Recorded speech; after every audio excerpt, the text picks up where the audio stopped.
Picture this. You're sitting in a boardroom at NBC. The fluorescent lights buzz overhead as executives in expensive suits lean back in their leather chairs. They're looking at you with that particular expression people get when they're about to deliver bad news.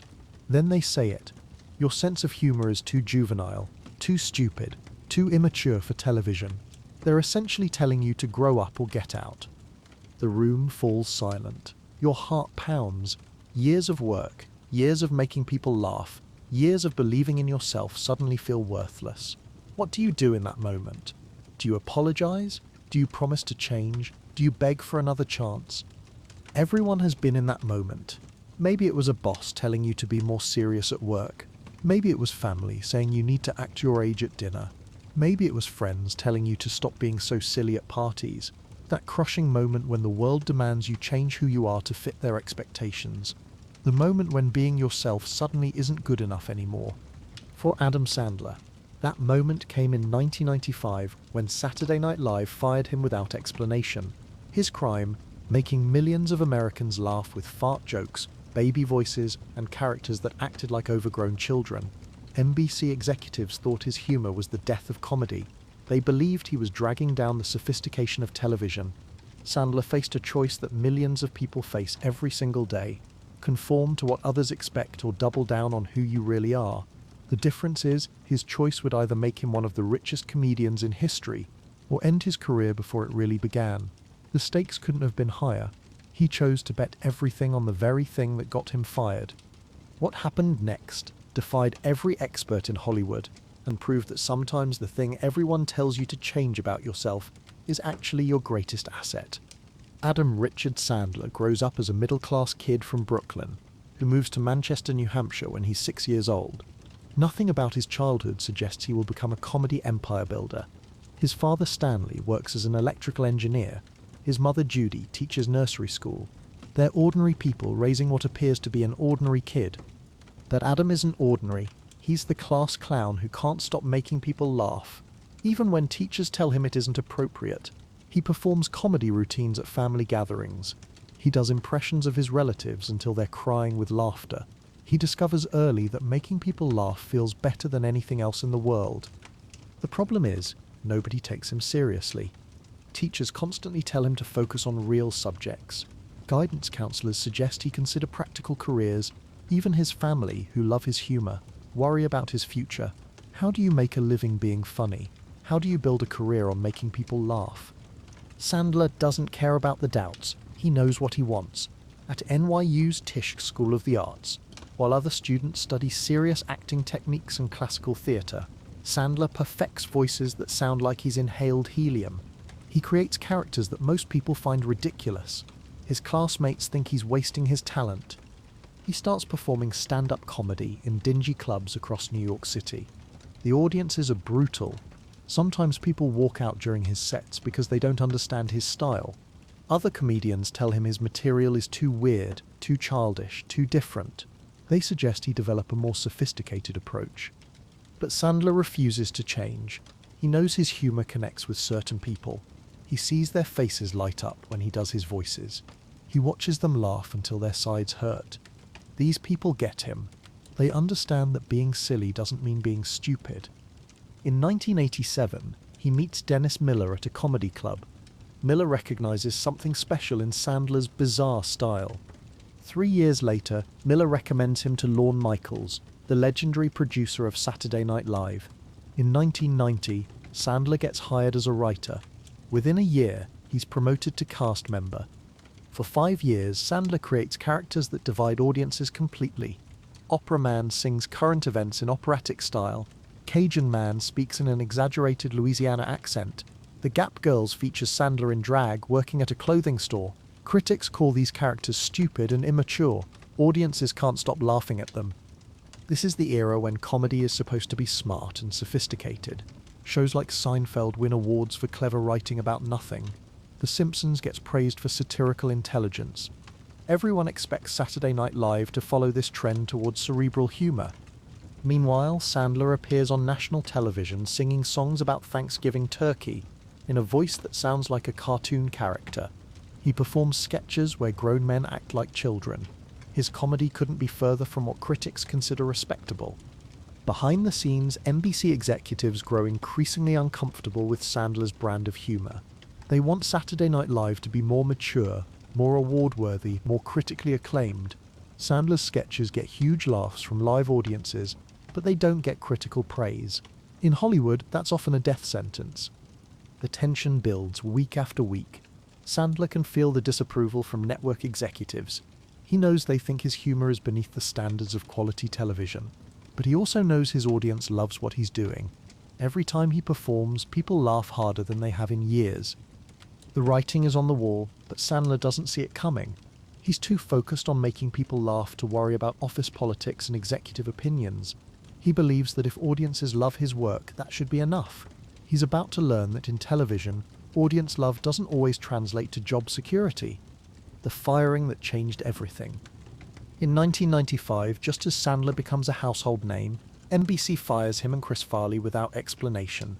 No warning, no performance review, no chance to improve. They simply tell him his services are no longer needed. Industry insiders whisper that their humor is too lowbrow, too juvenile. For most people, this would be devastating, career-ending, soul-crushing. For Sandler, it becomes liberation. Imagine losing the job you've dreamed about your entire life. The job that validated your talent and made you famous. Most people would panic. They'd scramble to figure out what went wrong. They'd try to reinvent themselves to prove they could be different, better, more professional. Sandler does the exact opposite. While other fired SNL cast members desperately try to reinvent themselves, he doubles down on everything that got him fired. He decides to write a movie that embodies every criticism NBC executives had about him. The result is Billy Madison. Picture the pitch meeting.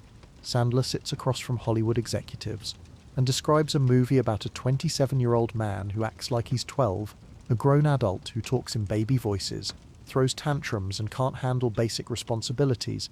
Every studio executive who hears this pitch probably thinks he's lost his mind. Who wants to watch a movie about an adult who refuses to grow up? What audience exists for a comedy about arrested development?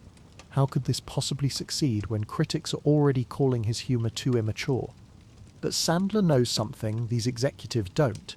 He's studied his Saturday Night Live audience data obsessively. He knows exactly who laughs at his jokes.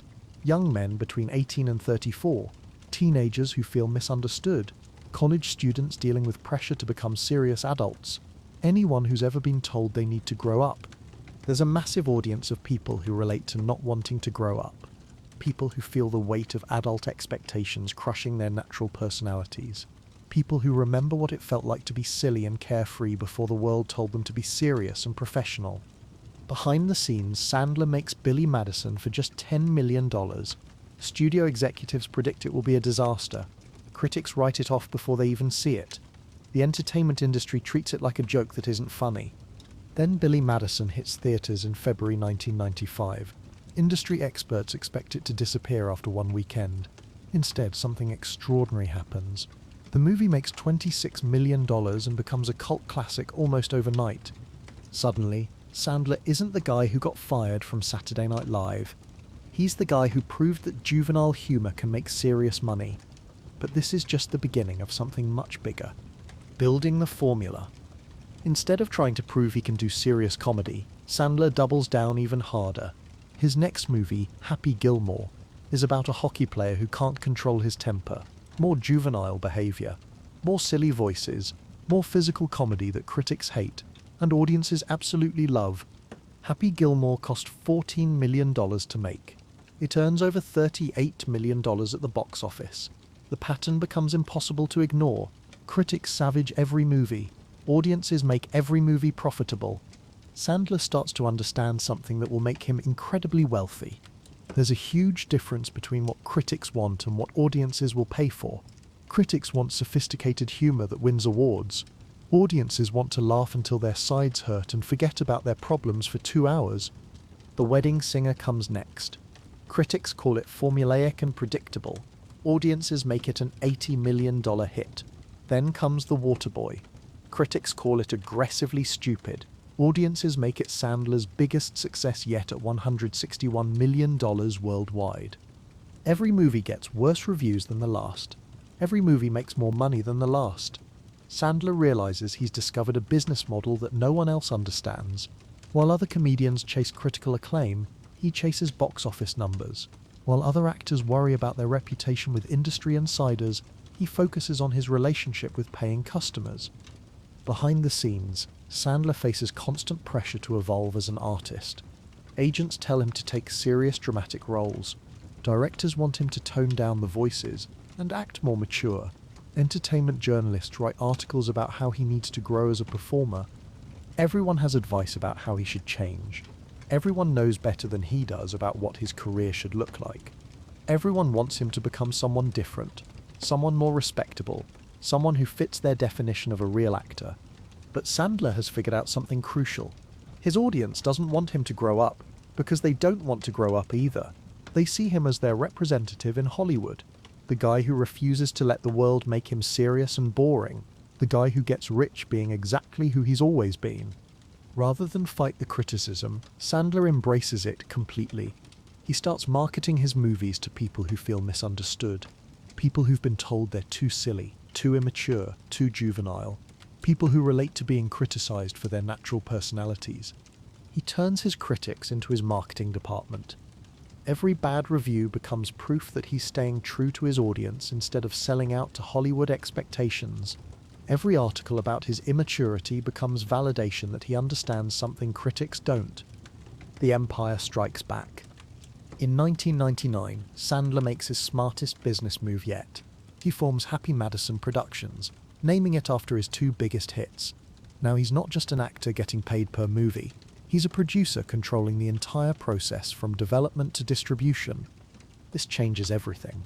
Instead of begging studios to let him make the movies he wants, he can greenlight projects himself. Instead of fighting executives who don't understand his humor, he can hire people who do. Instead of splitting profits with people who don't believe in his vision, he can keep the money for himself. Sandler does something Hollywood rarely sees. He uses his success to elevate his friends. Rob Schneider gets starring roles in Sandler-produced movies. David Spade becomes a leading man. Kevin James gets his first major film opportunities. Chris Rock gets dramatic roles he never would have been offered otherwise. Instead of competing with other comedians, Sandler creates a comedy ecosystem where everyone can get rich making movies together. He builds a family of performers who understand his style and share his audience. They support each other's projects and appear in each other's films. This isn't just loyalty, it's brilliant business strategy. By surrounding himself with friends who complement his style, Sandler creates a reliable system for producing content. He doesn't have to search for co-stars who might not understand his humor. He already has a team of people who speak his comedic language. By the early 2000s, Sandler earns $20 to $25 million per movie, plus a percentage of gross profits, not net profits, which studios can manipulate with creative accounting, but gross profits based on actual ticket sales. He's essentially betting on his own audience every single time. Most actors negotiate for net profit percentages because they don't understand the difference. Sandler insists on gross profits because he knows exactly how much money his movies make. He's studied the numbers obsessively. He understands his market value better than most studio executives. Behind the scenes, Sandler has created a system where he can make exactly the movies he wants, with exactly the people he wants, for exactly the audience that understands him. While other actors fight studio executives about creative control, Sandler has become the studio executive. He controls casting, script development, marketing strategies, and profit distribution. He's built an empire based on refusing to grow up, and that empire generates hundreds of millions of dollars in revenue. But just when it seems like he's figured out the perfect system, the entire movie industry is about to change in a way that will either destroy his empire or make him even richer. The streaming revolution. The year is 2014. Netflix is still viewed by many people as nothing more than a DVD by mail service that's experimenting with streaming. Most Hollywood insiders think of it as a minor player that might eventually challenge cable television. The idea that it could replace movie theaters seems ridiculous. But Sandler sees something others miss. His audience isn't going to theaters as much anymore. They're staying home, watching content on their phones, laptops, and televisions. They want entertainment delivered directly to their living rooms without the hassle of buying tickets and dealing with crowds. Netflix approaches Sandler with an unprecedented offer, a 4-movie deal worth $250 million. Most actors would see this as a step down from theatrical releases. Taking Netflix money seems like admitting your career is over, that you can't sell tickets anymore. Hollywood insiders think Sandler is making a desperate mistake. Why would a successful movie star abandon theaters for streaming? Why would he choose a platform that most people still don't take seriously? Why would he risk his reputation on an unproven distribution method? What others don't understand is that Sandler has always been ahead of the curve when it comes to understanding his audience. He knows where they're going before they know it themselves. Netflix isn't a step down from theaters, it's a step toward where entertainment is heading. Sandler signs the Netflix deal in 2014. Industry experts predict it will be the beginning of the end for his career. They assume his audience will finally abandon him when his movies go straight to streaming instead of getting theatrical releases. When Sandler's first Netflix movies come out, critics savage them worse than ever before. The Ridiculous Six gets a 0% rating on Rotten Tomatoes. Entertainment journalists write articles declaring that Sandler has finally gone too far. They claim even his most loyal fans will abandon him now. Industry experts write obituaries for his career. They say he's proven that his success was just a fluke, that audiences have finally gotten tired of juvenile humour, that streaming has exposed him as a has-been who can't compete with real filmmakers. Then Netflix releases the viewing numbers. The Ridiculous Six becomes one of Netflix's most watched movies ever. In its first 30 days, it gets viewed more than any previous Netflix original film. The numbers are staggering, unprecedented, impossible to ignore. Sandler's Netflix films are being watched for more than 500 million hours total. He isn't losing his audience. He's reaching a bigger audience than ever before in his career. Critics don't understand what's happening. How can movies with 0% ratings become the most popular content on the platform? How can films that get universally panned by professional reviewers become cultural phenomena? How can Adam Sandler continue to succeed when every expert says he should fail? The answer reveals something profound about the entertainment industry. Critics write for other critics, audiences watch for themselves. There's a massive disconnect between what professional reviewers think people should want and what people actually choose to consume. Netflix executives understand this immediately. In 2017, just 3 years into the original deal, they renew Sandler's contract for 4 more movies. The message is crystal clear. While critics write obituaries for his career, Netflix writes him even bigger checks. But then Sandler does something that changes everything. Something that forces everyone to reconsider what they think they know about him. In 2019, he stars in Uncut Gems, a dark, serious thriller that showcases dramatic acting skills nobody knew he possessed. This isn't a comedy. There are no silly voices, no juvenile jokes, no characters acting like children. Instead, Sandler plays Howard Ratner, a desperate jeweler drowning in gambling debt. The performance is intense, raw, completely unlike anything he's ever done before. Suddenly, the same critics who spent decades dismissing him are calling him a revelation. They praise his range, his depth, his ability to disappear into a dramatic role. Entertainment journalists write think pieces about how they underestimated his talent. Award prognosticators start mentioning his name for Oscar consideration. For the first time in his career, Sandler is getting the critical respect he never seemed to care about. The same people who called his comedy stupid are now calling his drama brilliant. He's proven he can do serious work at the highest level. This is Adam Sandler's ultimate test. He could use Uncut Gems as a launching pad to reinvent himself as a serious, dramatic actor. He could finally silence his critics and gain the respect of Hollywood's elite. He could prove once and for all that he's more than just juvenile humor and silly voices. He could take this moment and transform his entire career trajectory, show the world that he was always capable of more than they gave him credit for, win the awards that have always eluded him, gain the critical acclaim that his bank account says he doesn't need, but that his artistic soul might crave. The entire entertainment industry waits to see what he'll do next. Will he pivot to serious roles? Will he chase Oscar nominations? Will he finally grow up and become the actor critics always wanted him to be? Sandler makes his choice. His next Netflix movie is Hubie Halloween. He plays a character with a ridiculous accent who gets scared by everything. It's pure Adam Sandler comedy. Juvenile voices, silly situations, the exact same humor he's been doing for 30 years. Critics are baffled. If he can do serious work at such a high level, why does he choose to stay juvenile? If he has the dramatic range to earn Oscar consideration, why does he return to making movies that get 0% ratings? If he can finally prove himself as a real actor, why does he go back to being the class clown? The answer reveals the deepest truth about Adam Sandler's entire career. He was never trying to prove himself to critics. He was never chasing their approval or seeking their validation. He was building something much bigger and more valuable than critical respect. Sandler has spent his entire career building a direct relationship with an audience that loves him exactly as he is. They don't want him to change. They don't want him to grow up. They don't want him to become serious and sophisticated. They want him to stay silly and juvenile, because that's what brings them joy. Uncut Gems wasn't a career pivot. It was a demonstration. Proof that he chooses to be juvenile, not because he can't do anything else, but because that's what makes him and his audience happiest. He can do serious work when he wants to. He just doesn't want to most of the time. This realization changes everything. Every criticism of his career suddenly looks different. He wasn't failing to grow as an artist.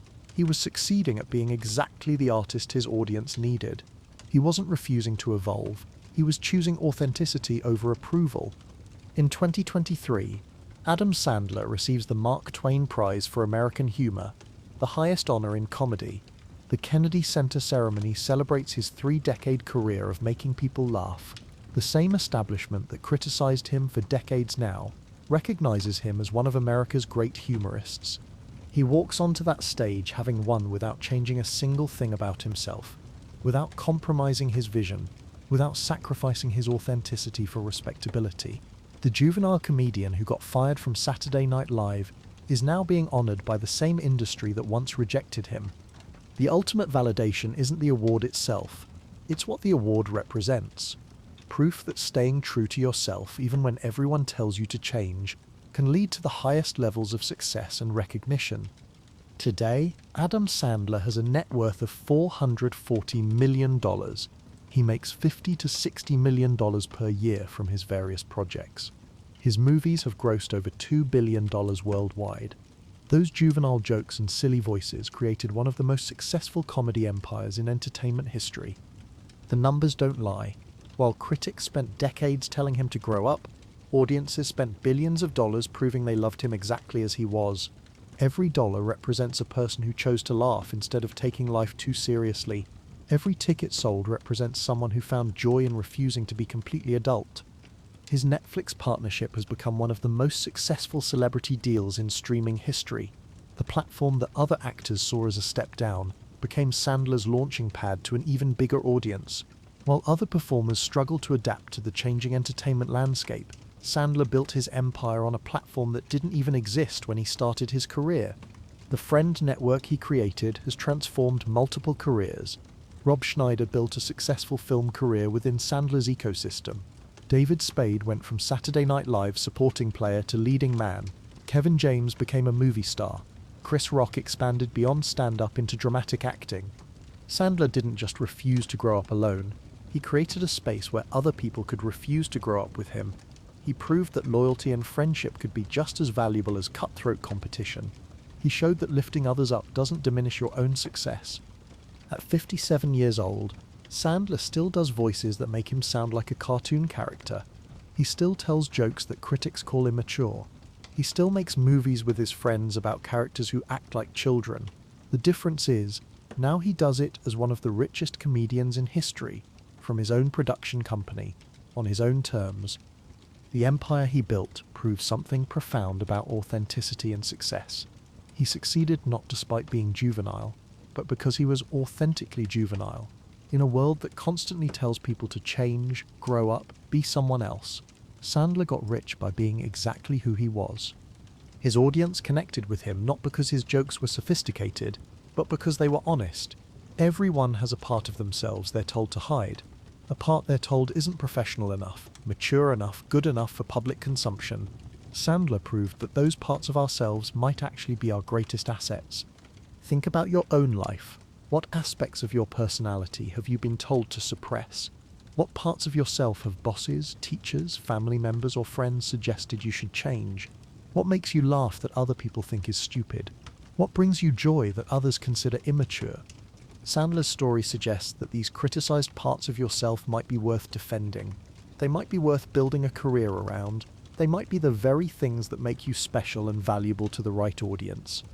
The deeper truth about his success goes beyond comedy. It's about the courage to be disliked by the wrong people in order to be loved by the right people. It's about understanding that you can't please everyone, so you might as well please the people who actually understand you. Critics never bought tickets to his movies. Studio executives never made his films profitable. Industry insiders never created his fan base. His success came from connecting directly with people who got his humor, appreciated his authenticity, and wanted to see him stay exactly who he was. This is the lesson that extends far beyond entertainment. Whether you're building a business, developing a career, or just trying to figure out who you want to be, Sandler's story offers a powerful alternative to conventional wisdom. Instead of changing yourself to fit other people's expectations, you can find or create an environment where your authentic self is valued. The current reality of his career proves this approach works. Sandler continues making the same style of movies that got him fired from Saturday Night Live.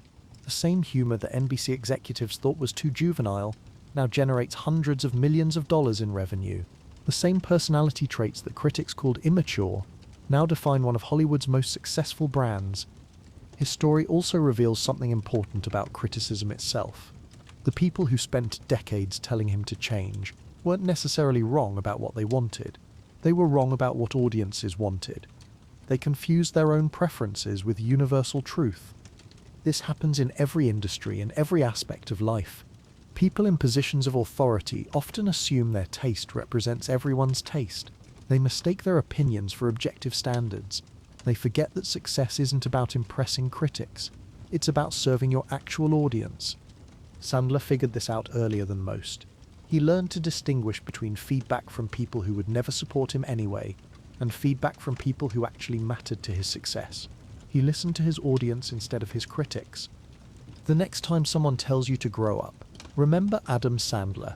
Remember that the thing people want you to change about yourself might be exactly the thing that makes you special.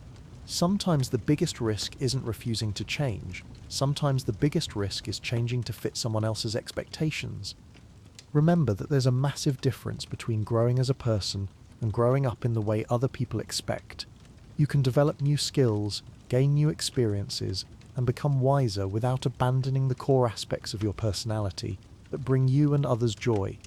Sandler's empire stands as proof that authenticity is not just morally satisfying, it can also be incredibly profitable. Being yourself isn't just the right thing to do, it might be the smartest thing to do. The thing that makes you weird might be the thing that makes you wealthy.